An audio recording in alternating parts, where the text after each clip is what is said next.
Humphreys. So, Vampires Never Cry Wolf comes out 1 week from today, which is very exciting. This is the third book in my Dead in the City series. And don't mind my little thing here. I'm trying to make sure the sound is okay, especially since I have like dogs in the background and they're being annoying. Okay, so it comes out in a week, and I wanted to read you a little bit from chapter 1. Killian Bain is the werewolf prince who's been hanging around the club and Manhattan, and Sadie Pemberton is a 200-year-old vampire who owns and operates the nightclub with her coven, and she is not very happy about this werewolf. She really likes him. She doesn't want to like him, but she does. It's very annoying when that happens. I was beginning to wonder if you'd forgotten about me, Killian said through a widening smile. Hands clasped in front of him, he bowed his head while holding her stare. He dropped his voice low to a level that only another supernatural would hear above the noise of the club. You don't mind if me and my pack settle into one of those VIP booths again, do you? Sadie held her ground and glanced at David and Ivan. The two men stood about a foot behind Killian, flanking him the way bodyguards would. They scanned the crowd with the same intensity she'd seen on the faces of Shane or the other sentries. She wasn't stupid. These two wolves weren't Killian's pack members, not really. They were more like Secret Service for the heir to the Werewolf Society throne. Made sense, didn't it? The prince would surely have extra protection in a city that was run by vampires. But that's what didn't make any damn sense at all. Why would their werewolf prince be living here in a vampire-dominated city? Why not stay in Alaska or go to Canada where the wolves own most of the territory? The question, though, that nagged her the most, why was Killian Bain frequenting her club week after week? They drank while they were here, but not enough to get a werewolf hammered. A werewolf's tolerance for alcohol was notoriously high. They never danced. In fact, come to think of it, all they ever did was watch what happened in the club. Once in a while, Killian would chat up a pretty girl or two, but only in passing.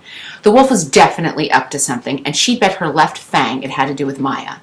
She flicked her gaze back to Killian, and a slow smile spread over her face. Come hell or high water, Sadie would figure out Killian's game plan. Why would I mind? Sadie said sweetly. Follow me, gentlemen. Without glancing back, she led them around the dance floor full of heaving, grinding bodies and directly to the empty VIP booth. Above the odor of sweat and sex that flowed among the humans, Sadie could smell Killian's earthy, woodsy scent, and it was remarkably unsettling. Unhooking the red velvet rope, she stood at the end of the curved red leather booth and waited for the three of them to settle in. Ivan and David slipped in easily, and as usual, neither of them gave her more than a cursory hello and head nod. Well, weren't they a couple of chatty Cathys? As focused as the two men were, Sadie didn't miss the fact that David had his sights set on Justine. She cast a glance over her shoulder just in time to catch the sexy wink her DJ shot back to the wolf. Sadie's eyebrows flew up, and she shifted her attention to David, who immediately looked away and cleared his throat. Interesting. When Sadie turned around, she found Killian Bain standing right in front of her. Instead of sitting with his friends, he'd sidled up to her at the end of the booth. His massive frame loomed over her, and he invaded her personal space with calculated precision. The son of a bitch was trying to get her to submit to his big, bad alpha wolf. Not likely. Meeting his challenge, she held her ground. The heat from his tall body wafted over her in thick waves, and to her surprise, the onslaught made her a bit dizzy. A werewolf's body temperature was significantly higher than a human's, and they had a distinct scent like wood burning on a cold winter night. Killian surrounded her like a thick cloud of smoke and had her head spinning. His heartbeat thrummed strong and steady in his chest, and even with the thundering music pulsing around them through the club, Sadie could practically hear the flow of blood as it rushed through his veins.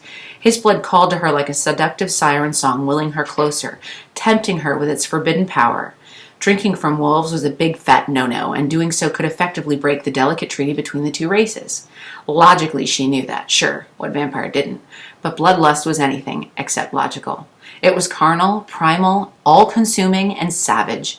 It could turn even the most sedate vampire into a horrid, vicious creature, and that was something Sadie never allowed herself to forget. Unfortunately for Sadie, she'd tasted werewolf blood once before, and the 200-year-old memory was still gut-wrenchingly fresh. Her fangs hummed as she recalled with haunting clarity the rush of energy she'd felt when the wolf's blood had seared through her body. Sharp, intense, powerful, intoxicating, just like Killian. Damn it all. Before she could stop herself, Sadie took an involuntary step back. Killian countered, taking one closer, and his lips tilted in a lopsided grin. Shit on a stick, how annoying. She blinked first in their little game of chicken, and the worst part was that Killian knew it. He folded his arms over his broad chest, cocked his head while studying him more closely than she cared for. You don't like me much, do you? Killian asked with mild amusement. You're a customer, Mr. Bain. Sadie kept her voice even. She placed the drink menus on the table and slid them toward the other two without looking away from Killian. Your money is as green as anyone else's. True. His eyes glittered with mischief, and she could tell he was trying to get her riled up. But you didn't answer my question. Fine. Sadie folded her arms, matching his stance and meeting his challenge. Let's just say I don't trust you. Liking you has little to do with it. I disagree. Shocking. Sadie rolled her eyes. Why? Why what? Why don't you trust me? Are you kidding? Sadie scoffed and placed her hands on her hips as she leaned closer. Let's see, where do I start? You're a werewolf, a royal one at that, and you know... She stopped herself before mentioning Maya's secret and cast a sidelong glance at Frick and Frack, who were staring at her with predatory gazes. And, of all the clubs in this city, you come to the only one that's operated by vampires. You never dance, and you barely drink, at least by werewolf standards. So yes, I think it's a little suspect that you keep coming here night after night. To be quite honest, I would like to know why. Silence hung between them for 3 beats of his heart, with only the surge of music surrounding them. If he didn't respond soon, she was gonna scream. Fine. You want to know why I drag Ivan and David here? Because they're about as happy about it as you are. Killian's grin widened and he leaned closer. Sadie's jaw clenched when his crisp scent wafted around her. Looking her square in the eyes, he whispered, It's you. Okay, so there's a little bit from Chapter 1 from Vampires Never Cry Wolf. I hope you'll check it out. You can, of course, pre-order it. It's available everywhere ebooks and books are sold, paperback, readback, and I will read some more later this week. Check out our the blog tour, which will be coming, and I can't wait to see what you guys think of it. Okay, bye. And share this video. Share it, share it, share it. Okay, bye.